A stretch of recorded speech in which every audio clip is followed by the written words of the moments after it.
그녀는 내 아들의 아내였습니다.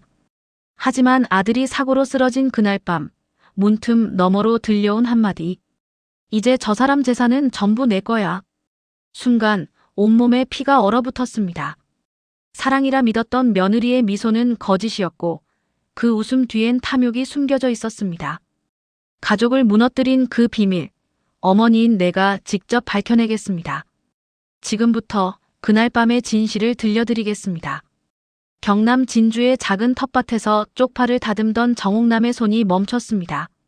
서울에서 걸려온 아들의 전화였죠. 69세, 교직에서 정년 퇴임한 그녀는 30년간 교단에 서며 수많은 아이들의 얼굴을 읽어왔습니다. 그런데 외아들 한도윤의 목소리에서 느껴지는 설렘과 긴장이 이상하게도 불안을 자아냈어요. 엄마, 이번 주말에 서울 올라오실 수 있어요? 소개하고 싶은 사람이 있어서요. 41세의 도윤은 대기업 개발자를 거쳐 의료 데이터 스타트업 대표가 된 아들이었습니다. 늦은 나이까지 혼자였던 아들이 드디어 짝을 찾았다는 안도감과 함께 알 수 없는 조바심이 정옥남의 가슴 한구석을 스쳤죠. KTX를 타고 서울역에 도착한 날은 벚꽃이 막 피기 시작한 4월 초였습니다. 도윤이 예약한 한정식집은 북촌의 고즈넉한 한옥이었어요. 대문을 들어서는 순간 정옥남은 마당 한가운데에 서 있는 한 여자를 보았습니다. 채아린 35살. 라이브 커머스 쇼호스트 겸 피트니스 인플루언서. 화면에서 막 걸어 나온 듯한 모습이었죠. 완벽하게 정돈된 머리카락, 계산된 각도로 그려진 미소, 브랜드 로고가 은은하게 빛나는 명품 가방. 그녀가 90도로 허리를 숙여 인사할 때 정옥남은 본능적으로 알아차렸습니다. 이 여자는 철저히 준비된 사람이라는 것을요. 어머님, 처음 뵙겠습니다. 도윤 씨한테 정말 많이 들었어요. 진주에서 오시느라 힘드셨죠? 그 말투는 정중했지만 눈빛에는 희미한 선이 그어져 있었습니다. 타인을 일정 거리 밖에 두려는 보이지 않는 경계선 같은 것이었죠. 정옥남은 30년 교직 생활에서 단련된 관찰력으로 그 미묘한 거리감을 포착했습니다. 식사가 시작되자 아리는 놀라운 준비성을 보였습니다. 정옥남이 젓가락을 뻗기도 전에 먼저 접시를 돌려놓고 물김치 국물이 부족하다 싶으면 종업원을 불러 추가 주문을 했어요. 도윤의 회사 이야기가 나오면 적절한 타이밍에 칭찬을 곁들였고 시댁 가족사를 물으면 이미 조사라도 한 듯 막힘없이 대답했죠. 진주가 고향이시라고요. 저희 엄마도 경상도 분이세요. 사투리가 정겹다고 늘 말씀하시죠. 도윤 씨가 어머님 된장찌개를 그리워한다고 하던데 레시피 좀 알려주시면 제가 열심히 배울게요. 하지만 정옥남은 그 완벽한 연기 속에서 이상한 점을 발견했습니다. 아리는 도윤과 눈을 마주치는 시간이 짧았고 스킨십도 어색했어요. 연인이라기보다는 비즈니스 파트너 같은 느낌이었죠. 도윤이 화장실에 간 사이 아린이 휴대폰을 꺼내 무언가를 빠르게 확인하는 모습도 포착됐습니다. 화면에 스쳐 지나간 계약 종료 디데이 180일이라는 문구가 정옥남의 눈에 들어왔죠. 어머니, 혹시 불편하신 건 없으세요? 제가 뭐라도 더 주문할까요? 도윤 씨가 어머님은 고등어 조림을 좋아하신다고 했는데 아린의 배려는 틈이 없었습니다. 하지만 그 틈 없음이 오히려 불안했어요. 마치 철저하게 짜인 각본을 연기하는 배우처럼 실수 하나 없이 완벽한 예비 며느리 역할을 수행하고 있었으니까요. 정옥남은 문득 아린에게 물었습니다. 아린 양은 우리 도윤이 어떤 점이 좋아서 만나게 됐나요? 잠시 당황한 기색을 보인 아린은 곧 미소를 되찾으며 대답했죠. 도윤 씨는 정말 성실하고 책임감 있는 분이에요. 미래가 확실하고 가정적이시고 저한테는 과분한 분이죠. 그 대답에는 감정이 빠져 있었습니다. 사랑이나 설렘 같은 것 말이죠. 정옥남은 그 차가운 계산을 느꼈지만 아들의 행복한 표정을 보며 더 이상 묻지 않았습니다. 저녁 식사가 끝날 무렵 도윤이 환하게 웃으며 폭탄 선언을 했어요. 엄마, 우리 다음 달에 결혼하려고요. 신혼집은 강남 외곽 복층으로 계약했어요. 작지만 아늑한 곳이에요. 정옥남은 놀랐지만 축하한다는 말을 했습니다. 하지만 가슴 한구석의 불안은 가시지 않았죠. 그날 밤 진주로 내려가는 KTX 안에서 정옥남은 창밖의 어둠을 보며 생각했습니다. 저 여자가 그어놓은 선 너머엔 무엇이 있을까? 내 아들은 과연 그 선을 넘어본 적이 있을까? 그리고 왜 이렇게 급하게 결혼을 서두르는 걸까? 결혼식은 5월의 화창한 날에 치러졌습니다. 소박한 결혼식이었지만 도윤의 얼굴은 행복으로 가득했죠. 하지만 정옥남은 결혼식장에서도 아린의 그 보이지 않는 선을 느꼈습니다.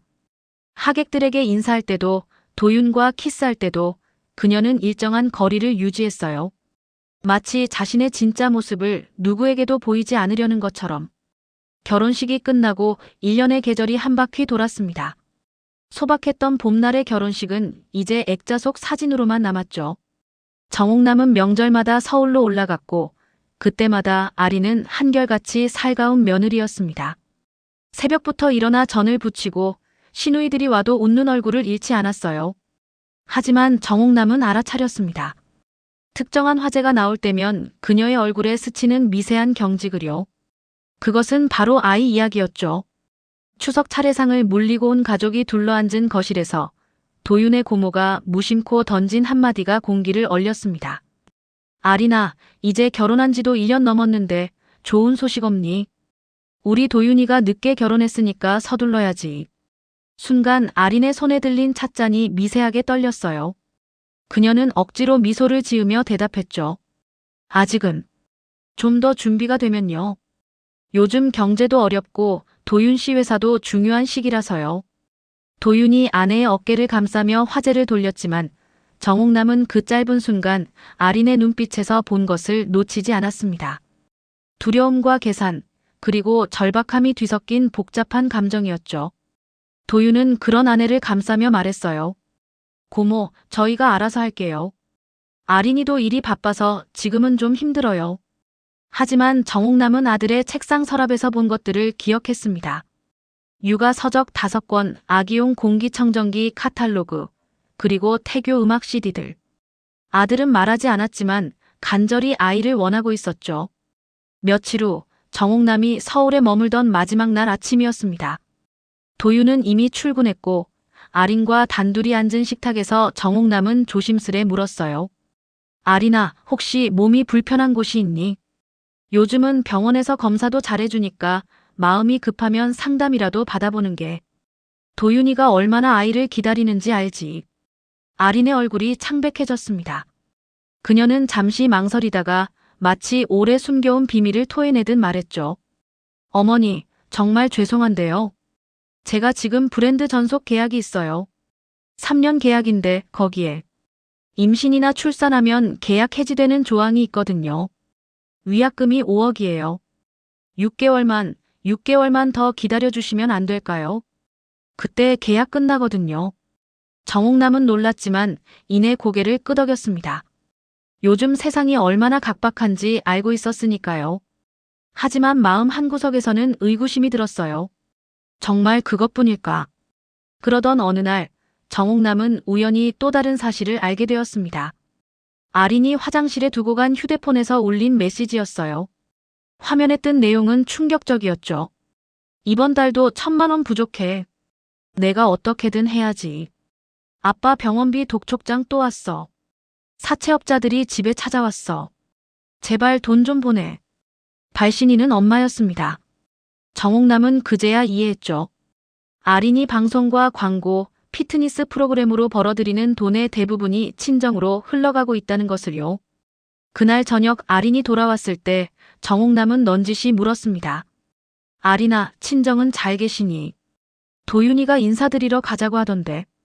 아린의 표정이 순간 굳었다가 다시 미소를 지었어요. 네, 잘 계세요. 근데 요즘 좀 바쁘셔서. 나중에 시간 맞춰서 가면 좋겠어요. 어머니, 부모님이 좀 힘드셔서 제가 도와드리고 있어요. 제가 벌 수 있을 때 도와드려야죠. 한편 도윤의 스타트업은 대형 병원과의 파일럿 프로젝트를 따내며 급속도로 성장했습니다. 밤 12시가 넘어 귀가하는 날이 많아졌고 주말에도 회사에 나가는 일이 잦아졌죠. 정옥남은 진주에서 올라올 때마다 반찬을 한가득 만들어 냉장고를 채웠지만 부부가 함께 식사하는 모습을 보기는 어려웠습니다. 어느 저녁 정옥남이 아들 집에서 저녁을 준비하고 있을 때였어요. 현관문이 열리고 도윤이 들어왔는데 그의 얼굴엔 깊은 피로가 드리워져 있었죠. 뒤따라 들어온 아리는 휴대폰으로 라이브 방송 일정을 확인하느라 정신이 없었습니다. 두 사람이 나란히 앉은 식탁은 물리적으로는 가까웠지만 정옥남의 눈에는 그들 사이의 거리가 점점 멀어지고 있는 것처럼 보였어요. 도윤이 아내에게 말을 걸었습니다. 여보, 이번 주말에 드라이브나 갈까? 날씨도 좋고 좀 쉬어야 할 것 같아. 아리는 휴대폰을 보며 대답했죠. 미안해요. 주말에 촬영 있어요. 다음에 가요. 도윤의 얼굴에 실망이 스쳤지만 더 이상 말하지 않았습니다. 아린도 마찬가지였어요. 피곤하다며 일찍 방으로 들어갔죠. 정옥남은 혼자 남아 설거지를 하며 생각했습니다. 부부 사이에 흐르는 이 차가운 공기는 무엇일까? 며칠 뒤 정옥남은 우연히 아린의 가방에서 떨어진 서류를 보게 되었어요. 피트니스 센터 전속 계약서였는데 계약 기간이 이미 2달 전에 끝나 있었습니다. 그런데 아린은 여전히 6개월이 남았다고 했었죠. 정옥남은 혼란스러웠지만 며느리를 직접 추궁할 수는 없었습니다. 그날 밤 진주로 내려가는 기차 안에서 정옥남은 불안한 예감에 잠을 이루지 못했죠. 부부 사이에 생긴 작은 균열들, 아린의 거짓말, 친정의 빚, 그리고 도윤의 외로움. 이 모든 것들이 언젠가는 큰 파열로 이어질 것 같은 예감이었습니다. 창밖의 어둠 속으로 스쳐 지나가는 불빛들을 보며 정옥남은 아들 부부의 미래를 걱정했어요. 10월의 가을비가 유리창을 때리던 밤이었습니다. 정옥남은 진주집에서 늦은 저녁 설거지를 하고 있었죠. 밤 10시가 조금 넘었을 때 급하게 울리는 전화벨 소리가 정적을 깨뜨렸습니다. 화면에 뜬 이름은 며느리 아린이었어요. 어머니, 도윤 씨가 교통사고를 당했어요. 지금 응급실이에요. 빨리 오세요. 수화기를 놓는 순간 정옥남의 다리에서 힘이 빠졌습니다. 떨리는 손으로 가방을 챙기고 택시를 타고 진주역으로 향했죠. 새벽 첫 KTX를 타고 서울로 올라가는 4시간이 1년처럼 느껴졌습니다. 최악의 상황들이 머릿속을 스쳐 지나갔어요. 서울대병원 중환자실 앞 복도는 차가운 형광등 빛으로 가득했습니다. 아린이 지친 얼굴로 정옥남을 맞았어요. 평소에 완벽한 화장은 온데간데 없고 눈은 충혈되어 있었죠. 어머니, 퇴근길에 신호 위반 차량이 도윤 씨 차를 들이받았대요. 골반 골절이랑 척추 손상이 심해요. 의식은 있는데 자주 잠들어요. 수술은 2번 했고 의사 선생님이 시간이 많이 걸릴 거래요. 정옥남은 유리문 너머 누워있는 아들의 모습을 보며 가슴이 무너져 내렸습니다. 온몸에 연결된 기계들, 부은 얼굴, 꼼짝도 못하는 다리. 그녀는 차마 눈물을 보일 수 없어 화장실로 달려갔죠. 거기서 한참을 울었습니다. 그 후 3주간 정옥남은 병원에서 살다시피 했어요. 병원 근처 작은 고시원을 구해 짐을 풀었죠. 아리는 겉으로 보기엔 완벽한 보호자였습니다. 병실 공기청정기 필터를 이틀마다 갈고 도윤의 손발을 정성스레 닦아주었어요. 매일 아침 영양식 일지를 꼼꼼히 작성하고 의료진과의 상담도 빠뜨리지 않았죠. 어머니, 제가 할게요.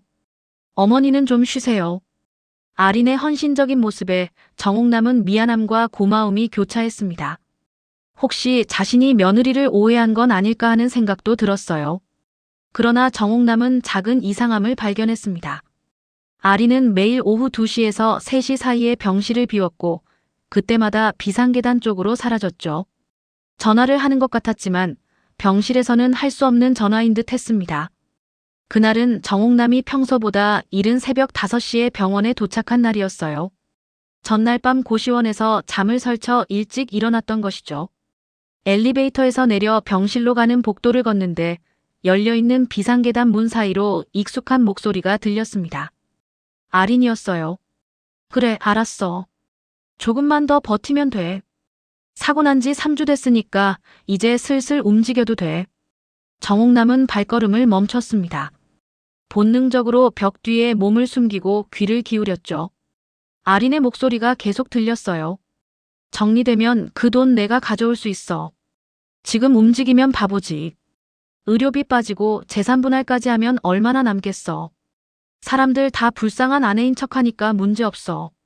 내 몸만 상하지 않게 해주면 돼. 내가 그때처럼 구멍만 내지 마. 그 순간 정옥남의 심장이 멈추는 것 같았습니다. 재산분할이라는 단어가 뇌리에 박혔죠. 떨리는 다리를 붙잡고 가만히 서 있는데 아린의 목소리가 더 선명하게 들렸어요. 친자 확인. 그건 나중 일이고. 일단 지금은 착한 며느리 연기 끝까지 해야지. 시어머니가 나 완전 믿어. 병간호 하는 거 보고 눈물까지 흘리시더라. 이 정도면 뭐래도 내 편 들어주실 거야. 정옥남의 손에서 핸드백이 미끄러질 뻔했습니다. 온몸에 피가 거꾸로 솟는 것 같았죠. 친자 확인이라는 단어가 무엇을 의미하는지 즉시 알 수 있었어요. 그리고 착한 며느리 연기라는 말에 지난 3주간의 헌신이 모두 거짓이었음을 깨달았습니다. 그래, 병원비는 내가 낼게. 어차피 도윤 씨 카드 쓰고 있으니까. 의사한테 물어봤는데 최소 6개월은 더 병원 신세진데. 그 안에 다 정리하자. 아, 그리고 그 아파트 시세 알아봐. 지금이 팔기 좋을 때야. 정옥남은 더 이상 들을 수 없었습니다. 조용히 뒤로 물러나 엘리베이터를 다시 탔어요.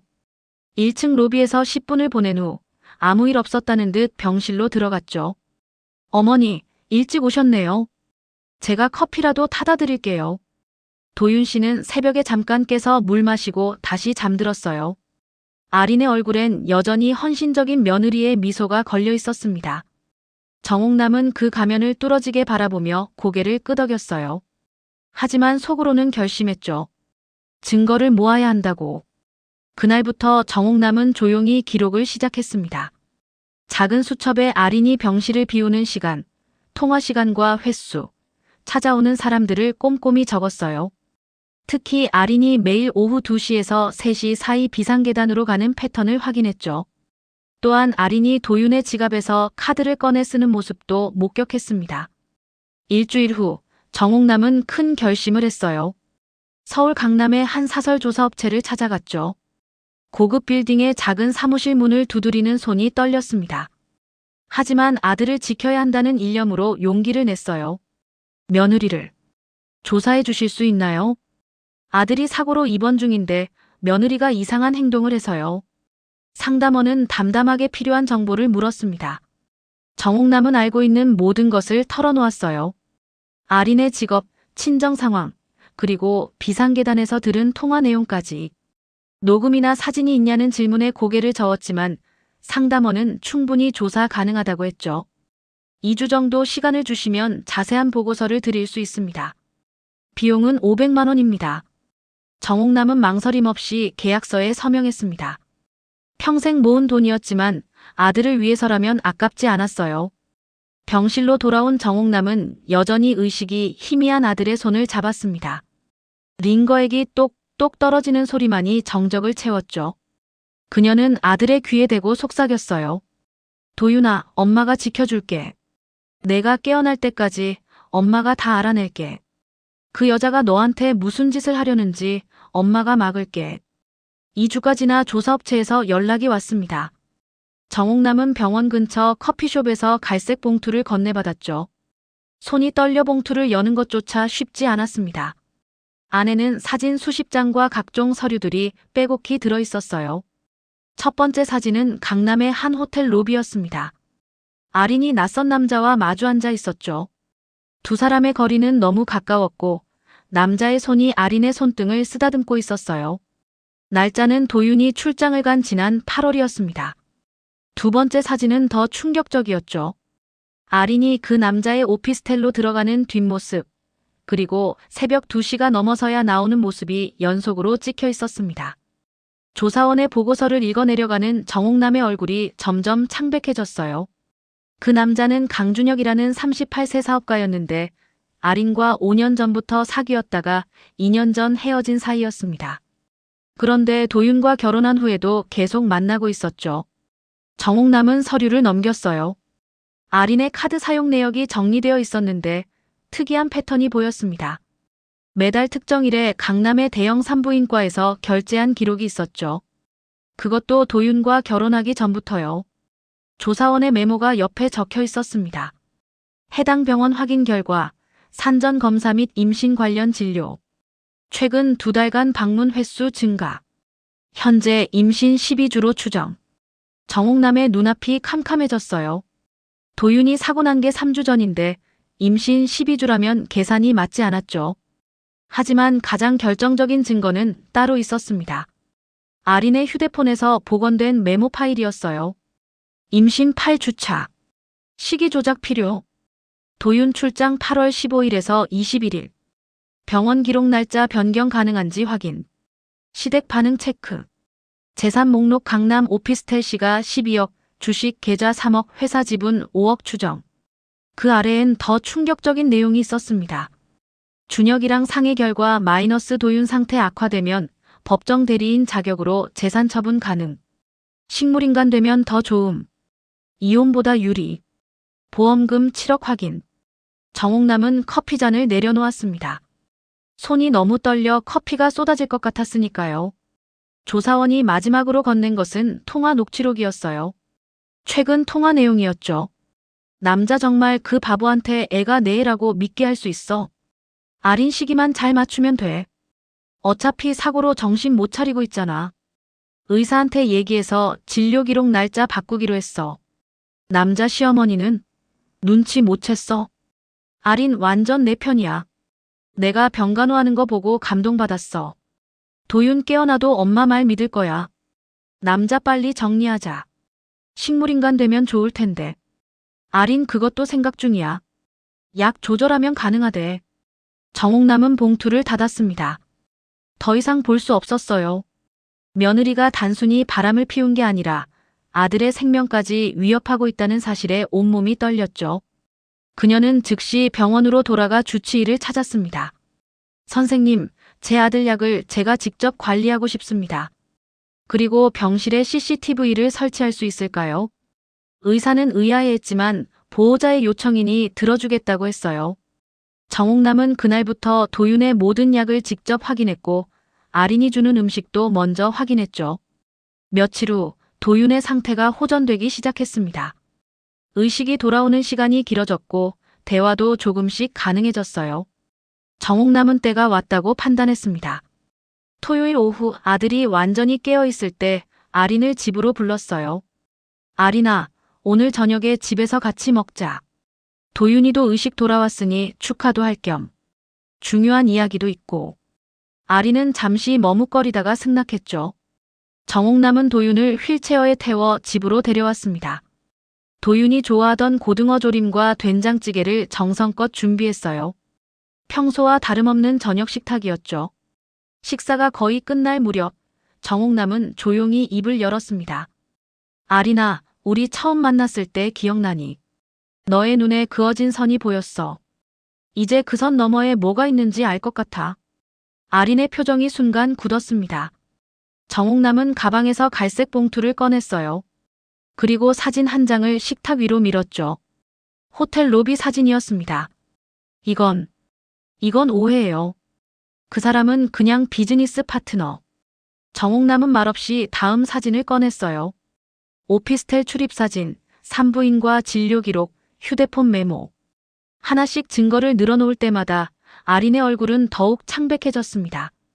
도윤은 충격받은 표정으로 사진들을 바라봤죠.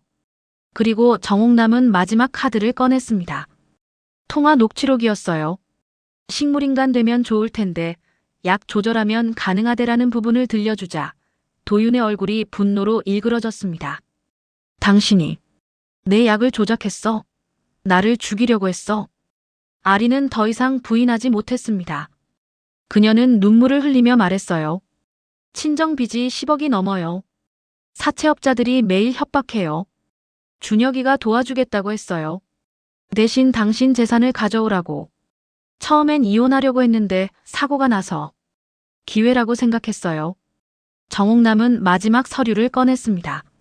친자 확인 동의서였죠. 뱃속 아이, 도윤이 아이 아니지. 내일 병원 가서 확인하자. 그리고 넌 살인미수로 고소당할 거야. 아린은 무너져 내렸습니다. 모든 게 끝났다는 걸 알았으니까요. 그녀는 체념한 목소리로 말했어요. 임신 12주예요. 준혁이 아이예요. 도윤 씨한테는 미안해요. 하지만 저도 살아야 했어요. 도윤이 떨리는 목소리로 말했습니다. 나가. 당장 나가. 그리고 다시는 내 앞에 나타나지 마. 아린이 나간 후 정옥남은 아들을 꼭 안았습니다. 도윤은 어머니 품에서 한참을 울었어요. 배신감과 충격 그리고 자신의 어리석음에 대한 자책이 뒤섞인 눈물이었죠. 정옥남은 아들의 등을 토닥이며 말했습니다. 괜찮아. 다 끝났어. 이제 새로 시작하면 돼. 엄마가 옆에 있을게. 이혼 절차는 생각보다 빠르게 진행되었습니다. 아린의 살인미수 혐의와 간통, 재산 편취 시도가 모두 증거로 남아있었기에 재판부는 도윤의 손을 들어주었죠. 아린은 위자료 한 푼 받지 못하고 쫓겨났고 강준혁에게는 거액의 손해배상이 청구되었습니다. 형사고소도 진행되어 아린은 집행유예를 선고받았어요. 재판이 끝난 후 도윤은 본격적인 재활치료에 들어갔습니다. 서울대병원 재활의학과로 옮긴 그는 매일 6시간씩 물리치료를 받았죠. 처음엔 침대에서 일어나는 것조차 힘들어했지만 조금씩 나아지기 시작했습니다. 정옥남은 진주집을 정리하고 서울로 올라와 아들 근처에 작은 원룸을 구했어요. 매일 새벽 5시에 일어나 도시락을 싸서 병원으로 갔죠. 도윤이 좋아하는 불고기, 계란말이, 시금치나물을 정성껏 준비했습니다.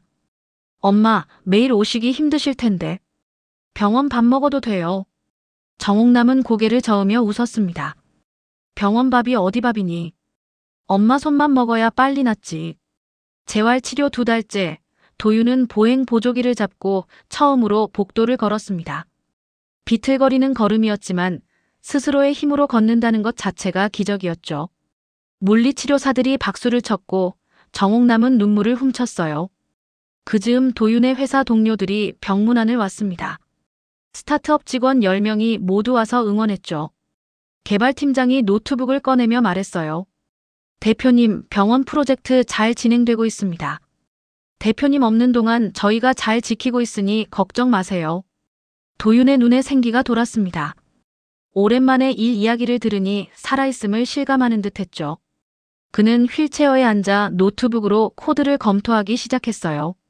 손가락이 키보드 위를 움직이는 모습을 보며 정옥남은 아들이 회복하고 있음을 느꼈습니다. 석 달이 지났을 때 도윤은 지팡이만으로 걸을 수 있게 되었어요.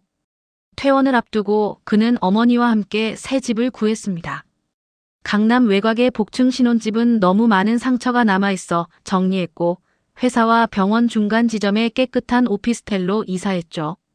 이사하는 날 정옥남은 새집 부엌에서 된장찌개를 끓였습니다. 도윤이 식탁에 앉아 김이 모락모락 나는 찌개를 한 숟갈 떠먹었어요. 엄마 된장찌개가 최고야. 병원에서 이 맛 너무 그리웠어요. 정옥남은 아들의 밥그릇에 고기를 더 얹어주며 말했습니다.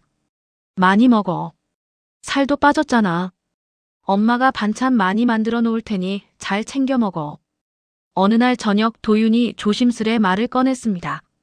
엄마, 아린이 소식 들었어요. 방송 일 다 끊기고 그 남자한테도 버림받았대요. 친정빚 때문에 파산 신청했다던데. 정옥남은 잠시 침묵했다가 말했어요. 그 사람이 선택한 길이야. 동정할 필요 없어. 너는 내 길만 가면 돼. 도윤이 고개를 끄덕였습니다. 그리고 새로운 소식을 전했죠.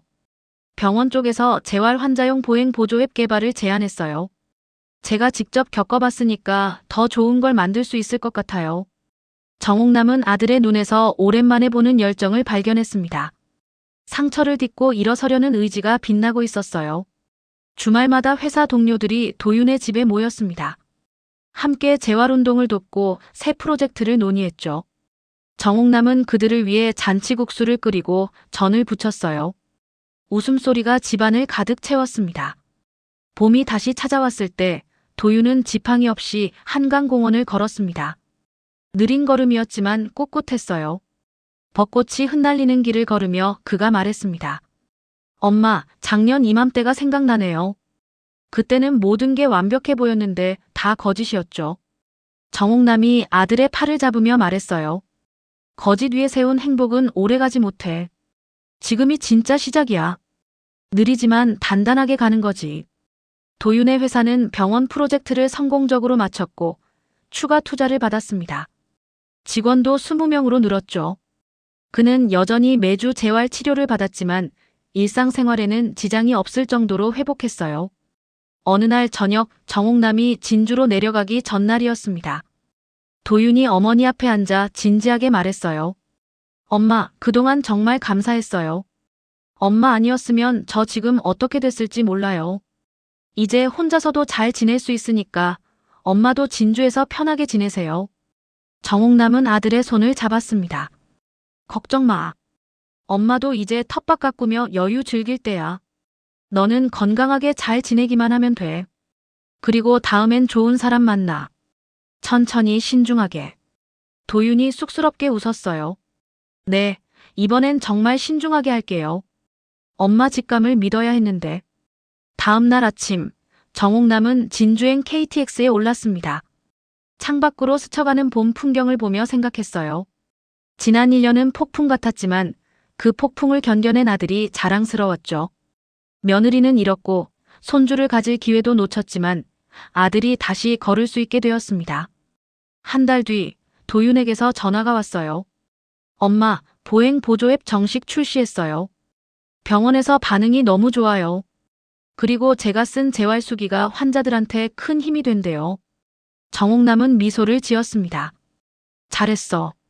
내가 겪은 아픔이 다른 사람에게 희망이 되는구나. 전화를 끊고 정옥남은 텃밭으로 나갔습니다. 봄 햇살 아래 상추가 파릇파릇 자라고 있었어요. 그녀는 상추를 다듬으며 기도했죠. 우리 도윤이가 오늘보다 내일 더 행복하게 해주세요. 상처가 아물고 새살이 돋듯이 새로운 인생을 살 수 있게 해주세요. 그렇게 그들은 각자의 자리에서 천천히 그러나 단단하게 새로운 삶을 일구어가고 있었습니다. 넘어졌다가 다시 일어서는 법을 배우며 한 걸음씩 앞으로 나아가고 있었어요. 상처는 남았지만 그 상처가 그들을 더 강하게 만들었습니다. 혹시 지금 용기가 필요한 순간이신가요? 댓글로 마음 편히 나눠주세요. 여기선 누구나 서로의 응원군이 되어줄 수 있어요. 구독과 좋아요는 제게도 큰 힘이 됩니다. 여러분의 관심이 더 많은 이들에게 용기를 전할 수 있게 해줘요. 인생은 짧습니다. 남의 시선에만 맞춰 살기엔 아까운 시간이에요. 진짜 중요한 건 내가 행복한가, 내가 원하는 삶을 살고 있는가 하는 거예요. 오늘 제 이야기가 작은 위로가 되었길 바랍니다. 여러분 모두 행복하세요. 다음 이야기에서 또 뵙겠습니다.